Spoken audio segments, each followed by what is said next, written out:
Assalamualaikum warahmatullahi wabarakatuh. Hai, saya Asnur. Seperti yang sudah saya bahas di episode sebelumnya, tujuan manipulasi pikiran adalah cara seseorang untuk mengontrol, merubah, mempengaruhi, merekayasa, memanfaatkan dan mengendalikan orang lain agar sesuai apa yang dia inginkan untuk keuntungannya, bahkan bisa mengorbankan orang lain untuk kepentingan dirinya sendiri. Bisakah seseorang memanipulasi pikiran orang? Kita coba uraikan dulu tentang manipulasi pikiran. Ilmu manipulasi pikiran menurut saya termasuk ilmu mahal. Karena orang jarang mempelajari dan gak ada sekolah tentang cara memanipulasi pikiran. Yang biasa orang lakukan berdasarkan naluri dan pengalaman hidupnya. Disadari atau tidak bahwa bentuk manipulasi pikiran tertentu hampir setiap hari orang melakukannya. Ketika Anda mencoba meyakinkan seseorang untuk percaya pada sesuatu, Anda sebenarnya memanipulasi pikirannya. Ketika Anda menginginkan sesuatu dari orang lain, Anda sedang memanipulasinya. Ketika Anda mencoba untuk mengesankan seseorang, Anda sebenarnya memanipulasi pikirannya. Bahkan ketika Anda mencoba untuk mendapatkan pekerjaan, Anda sebenarnya memanipulasi pikiran pewawancara.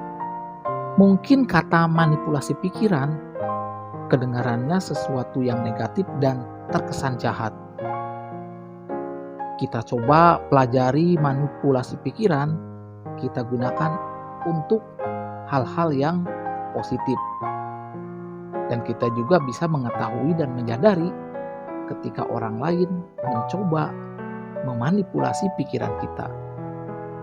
Jadi bagaimanapun manipulasi pikiran bisa menjadi hal yang baik selama Anda tidak menggunakannya dengan cara yang tidak etis. Sugesti yang sederhana, ini dalam bentuk yang sederhana, dapat memanipulasi pikiran dan bahkan dapat merubah menjadi keyakinan kuat yang ada di dalam pikiran tersebut. Satu-satunya hal yang dapat mencegah sugesti berubah menjadi keyakinan adalah adanya keyakinan yang berlawanan. Namun jika tidak ditemukan keyakinan yang bertentangan, maka sugesti dapat dengan mudah memanipulasi pikiran orang. Sebagai contoh, Anda yakin dan percaya pada diri Anda sendiri bahwa Anda adalah orang penting dan hebat, berpenampilan seperti orang penting, berjalan seperti orang penting, dan Anda bertindak dan berbicara dengan cara yang membuat Anda terlihat seperti orang penting. Sehingga banyak orang akan mulai percaya bahwa Anda penting dan berharga. Anda sebenarnya sudah memanipulasi pikiran orang lain, dan mereka yakin dan percaya Anda orang penting. Apa saja alat yang bisa Anda gunakan untuk memanipulasi pikiran orang? Yang pertama, berbicara dengan orang lain secara langsung dengan memberikan sugesti, supaya orang yang diajak bicara langsung menuruti keinginan Anda. Bicara di sini bisa dengan cara lembut, mengiba, meminta belas kasihan, kasar, atau dengan simbol-simbol. Tergantung dari hasil identifikasi Anda dengan gaya bicara apa yang sesuai untuk memanipulasi pikirannya. Sebagai contoh yang sederhana, anak bayi saja ketika lapar mulai menangis meminta belas kasihan orang tuanya untuk segera memberikan susu atau makanan bayi. Pasti dengan segera orang tuanya akan memberikan susu atau makanan. Dan apabila telat memberikannya, pasti orang tuanya akan merasa bersalah. Nah, seperti yang dibahas sebelumnya, setiap orang pasti melakukan manipulasi tertentu, meskipun dia tidak menyadari telah melakukan manipulasi pikiran. Yang kedua, tindakan. Tindakan cukup efektif daripada kata-kata dalam memanipulasi pikiran. Karena terkadang orang tidak langsung percaya mendengarkan kata-kata, tapi mereka butuh bukti nyata, yaitu dengan tindakan kita. Cara terbaik untuk membuat orang terkesan adalah menunjukkan kepada mereka bahwa Anda dapat melakukan hal-hal yang mengesankan. Sebagai contoh, Anda seorang karyawan di sebuah perusahaan. Anda menginginkan kenaikan gaji atau kenaikan jabatan. Anda tidak cukup berkata kepada bos untuk meminta hal tersebut. Bahkan, Anda tidak berkata pun kepada bos apa yang Anda inginkan, kenaikan gaji atau jabatan bisa tercapai. Ada berbagai cara tindakan sebelum Anda mengajukan permintaan. Luangkan waktu datang lebih awal dan pulang lebih akhir dengan memastikan pekerjaan sudah selesai semua dikerjakan.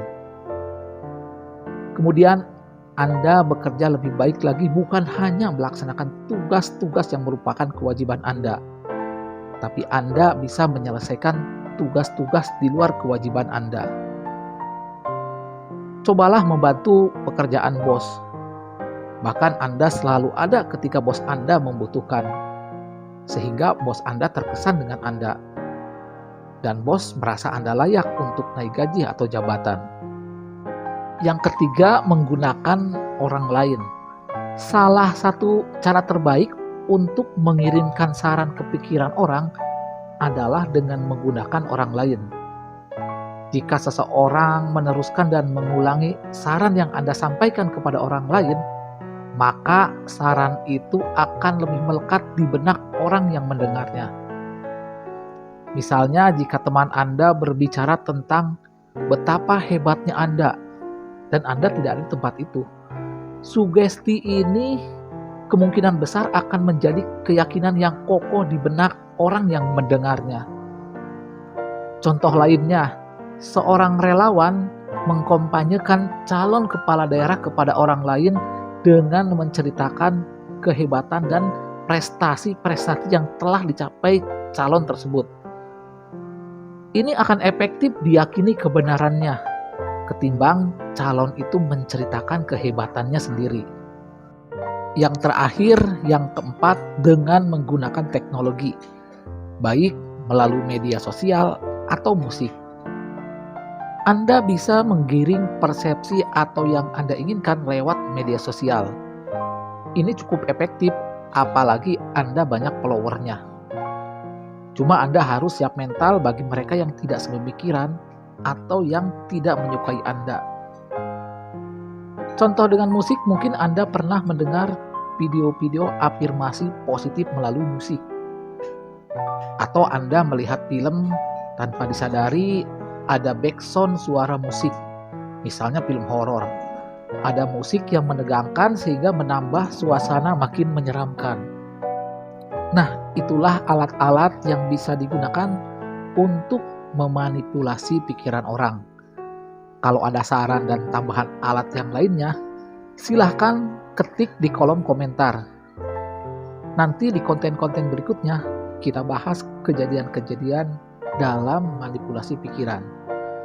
Akhir kata, salam, sukses, kaya dan bahagia, bro and sis.